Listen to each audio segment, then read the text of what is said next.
Well, holy smokes, everyone. What an absolutely another wild day it was today in the markets. We saw massive gains across all the indexes, so many people wondering, is the sell-off over? Are we going to head to all-time highs again? And what is causing this recent rally in the markets? Well, everyone, that's exactly what we're going to go over in today's video. Plus, I've got other financial news that we need to go over and some new data as well. Because everyone, this could be a big trap. So let's not waste any time. Let's hit the charts. Okay, so first things first is this, everyone. Brent Crude, it is hitting another high of $90.70. And the reason we have to watch this is because if Brent Crude prices keep going up, that's going to add to the inflationary pressures. And the reason why we have to pay attention to inflation right now is because that's what the Federal Reserve is watching. If there's more inflation, there's going to be more rate hikes, and that's what's really scaring the markets right now. Okay, we're continuing to see selling pressure in the bullion markets with gold and silver. Gold has fallen down to $1,791, down around 0.2% today. And of course, normally silver always falls more than gold, so silver is down to $22.44, down 1% today. For all my gold and silver investors wondering why is this happening, it's because of this. We can see the US dollar is absolutely rallying. And for all my Australian viewers, we're seeing the Aussie dollar crash down to 69 cents now. But something that's contributing to the stock market rally right now, and something that's very strange that's happening, is all of a sudden the 10-year US Treasury fell. Look at this, everyone. The 10-year US Treasury has fallen to 1.77%.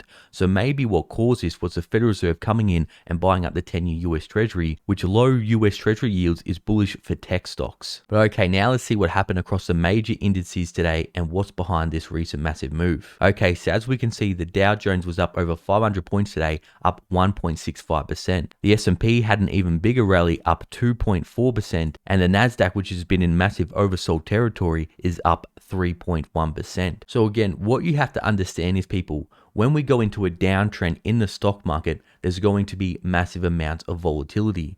And a lot of these markets are traded on algorithms, or also there's people using technical analysis to trade these markets. So what happened recently across the major indices is they went into short-term oversold territory. So people came in and bought up the dip, and they may just be doing this for a short-term trade, and also the algorithms could just be short-term trading this as well. But like I've been talking about, something we have to watch is the large caps. The top 5 stocks in the S&P 500 and the Nasdaq, they have a huge amount of influence what happens in the index. And what we got yesterday was earnings from the largest company on the New York Stock Exchange, Apple. Now, Apple makes up a huge amount of the Nasdaq 100 index, 12%, and it also makes up over 6% in the S&P 500. So this one stock, Apple, can move the whole index, but it's not a good indicator of the stock market overall, where again, most stocks in the S&P 500 and the Nasdaq are already in a bear market or down 50%.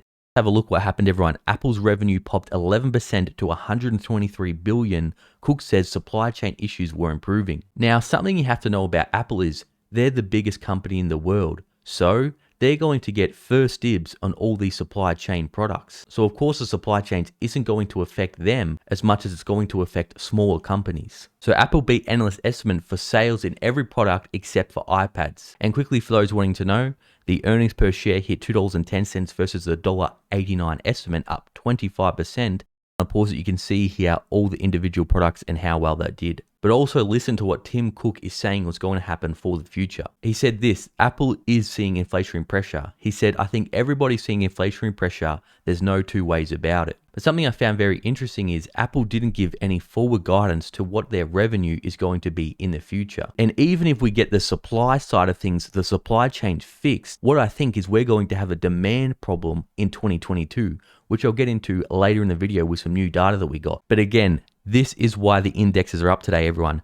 Apple shares rose 6.9%. And again, look at their market cap, 2.7 trillion. So Apple moved the whole indexes. But remember, the stock market is always forward looking. So I wouldn't be surprised if we see more selling pressure next week. And of course, when the Nasdaq high-flying tech stocks do well, this is normally bullish for Bitcoin. So Bitcoin is up to $37,800 and Ethereum's up to $2,500, up 4.8% and 8% respectively. But people, you have to look at what's the overall trend. and you can't FOMO into these huge rallies, because this is where hedge funds come in and they start selling on people that are FOMOing into these rallies, because we just got some more data that's showing things are getting worse. Look at this, everyone. Fed's key inflation gauge rises to 4.9% from a year ago, the fastest gain since 1983. So while the CPI is important, the Federal Reserve actually pays more attention to the core personal consumption expenditure, probably because it's the lowest inflation indicator, because they take out food and energy costs. But listen to this, along with inflation numbers, personal income only rose 0.3% for the month. So again, people, you're getting a pay decrease in real terms, a touch lower than the 0.4% estimate. But listen to this, consumer spending declined 0.6%. So that goes along with my point that even if we get the supply chain issues fixed in 2022, which I don't think they will be, we're going to see the demand side of things fall, because people don't have stimulus checks to go out there and buy up all these products.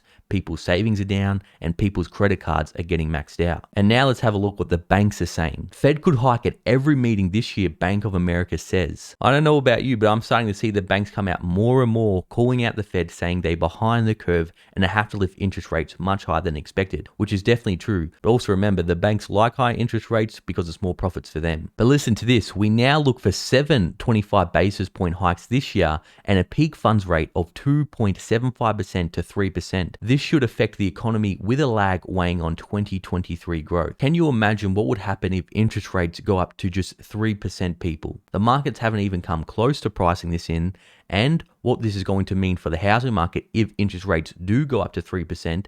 Again, remember, for every 1% increase in interest rates, house prices can generally fall. Now, not across the board. The housing market is very different. There's lots of other factors, and also every state has their own housing market. But in general, overall, for every 1% increase in interest rates, that reduces people's borrowing costs, and that means real estate prices can fall up to 10%. But with real estate, it moves very slowly and it lags. So while we're seeing the sell-off in the stock market right now, we may not see price declines in the real estate sector till halfway through 2022, or even we may not feel it till 2023. But what you're probably wanting to know is, what does this mean for you in simple terms? Well, what this means is we're definitely not out of the woods. Volatility is rising. Yes, we were in oversold territory, so this is going to cause short-term rallies, but don't FOMO into these short-term rallies, because we definitely have a long way to go for the stock market to get back to fair valuations. For all my loyal viewers and subscribers still watching, you're awesome. Thanks for watching. I'll see you in the next video.